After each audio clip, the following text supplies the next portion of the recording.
जय भीम सर्वांना. मी नितीन सरवदे. गेल्या मार्च महिन्यामध्ये 278 रमाई आवास घरकुल योजनांचा लाभ आपल्या अंबाजोगाईतील लाभार्थ्यांना मिळणार आहे अशी बातमी ऐकली. या बातमीमध्ये साधारणतः गेली 1 वर्ष अनेक कार्यकर्ते, अनेक पक्षाचे असतील, सामाजिक संघटनेचे असतील व संबंधित जनतेचे सेवक असतील, यांच्या मार्फत फायली करणे असतील किंवा इतर अडचणी दूर करणे, पीटीआर तयार करणे, अनेक गोष्टींना समोर ठेवून सर्व कार्यकर्ते या रमाई आवास योजनेमध्ये काम करून ते फाईल समाज कल्याण मार्फत आपल्या नगरपालिकेकडे मंजूर करण्यापर्यंत पाठपुरावा करत होते. कुठलंही झाड किंवा कुठल्याही झाडाला डायरेक्ट फळ येत नसते. त्याचं पालन पोषण करावं लागते, त्याची काळजी घ्यावी लागते, निगा राखावं लागते, सगळ्या जबाबदारीनं त्या झाडाची सेवा करावी लागते, त्यावेळेस त्या झाडाला फळ येते. परंतु अचानक कुठंतरी झाडाला फळ आलं म्हणजे डायरेक्ट फळ आल्याची चर्चा आज अंबाजोगाई शहरामध्ये झाली होती. बाकी राजकीय काही गोष्टी असतील, कसे असतील, परंतु अंबाजोगाईमध्ये माननीय उत्कर्ष गुट्टे यांची जशी एंट्री झाली, उत्कर्ष गुट्टे साहेबांच्या एंट्री नंतर प्रशासक काळामध्ये सुरुवातीला 54 लाभार्थ्यांना घरकुलांचा लाभ भेटला. तिथं कुठल्याही प्रकारे कसलंही राजकारण झालं नाही. नंतर दुसऱ्या टप्प्यात 123 लाभार्थ्यांना लाभ मिळाला.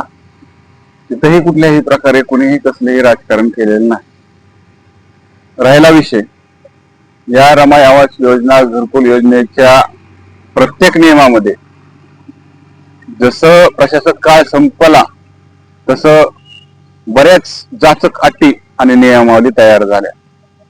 आता आम्ही काही काळ या राजकारणामध्ये एकमेकाचे संगनमत होतात का, कुठेतरी जुळवून घेतात का, जनतेच्या हितासाठी पुढे काही निर्णय घेतात का सत्ताधारी विरोधक, या क्षणाची वाट बघत होतो.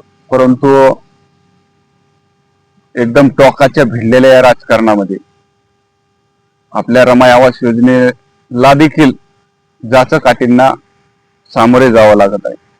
या सगळ्या जाचकाटी तात्काळ माननीय नगराध्यक्ष नंदकिशोर जन्मला यांनी रद्द कराव्या.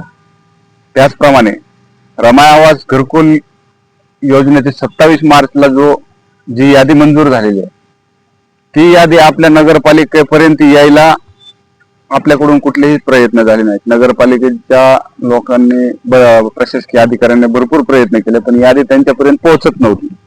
आम्ही आमच्या मार्फत संपर्क करून ती यादी कशी प्रशासनापर्यंत पोहोच केली. पाठपुरावा करणं, कुठलीही योजना चालवत असताना पाठपुरावा करणं खूप गरजेचं असतो. तो पाठपुरावा होत असताना दिसत नाही. राहिला विषय 27 मार्चची यादी जर मे महिन्यात येत असेल तर निधी कोणत्या दिवशी येणार हा पण प्रश्न आहे. रमाई आवास योजनेच्या या प्रक्रियेमध्ये लाभार्थी लाभ घेतील. आम्ही पहिल्या 54 टप्प्यात निधी आणला.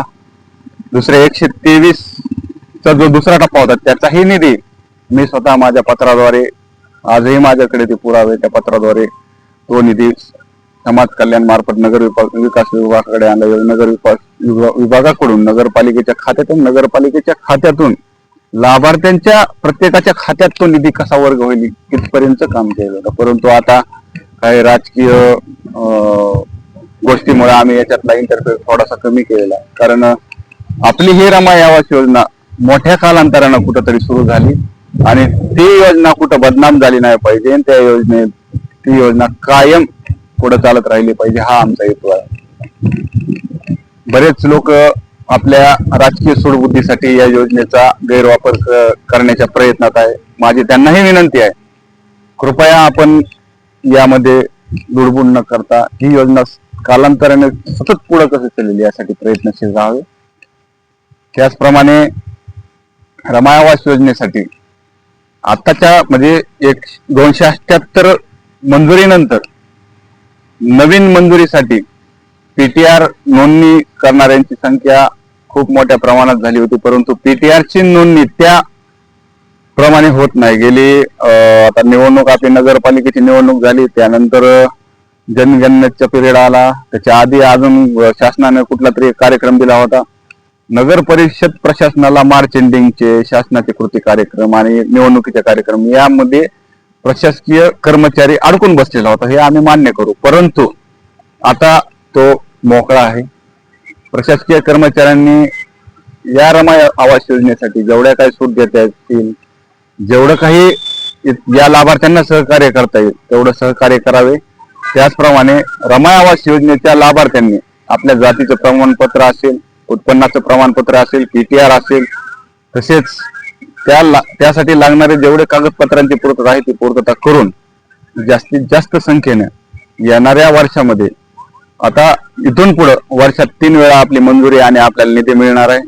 आम्ही आपल्या सेवेत सतत कायम आहोत. आपण सर्वांनी निसंकोच या रमाई आवास योजनेचा लाभ घेण्यासाठी पुढे यावं. आम्ही सर्व आपल्यासोबत आहोत. राजकारण कोणी कुठल्याही थराला घेऊन जावं, परंतु ही रमाई आवास योजना चिरकाळ टिकविणं हे तुमचं आणि माझं सर्वांचं कर्तव्य आहे. असेच आपण या रमाई आवास योजनेचा लाभ शेवटच्या लाभार्थ्यांना जोपर्यंत मिळत नाही तोपर्यंत आपण देत राहू. जय भीम.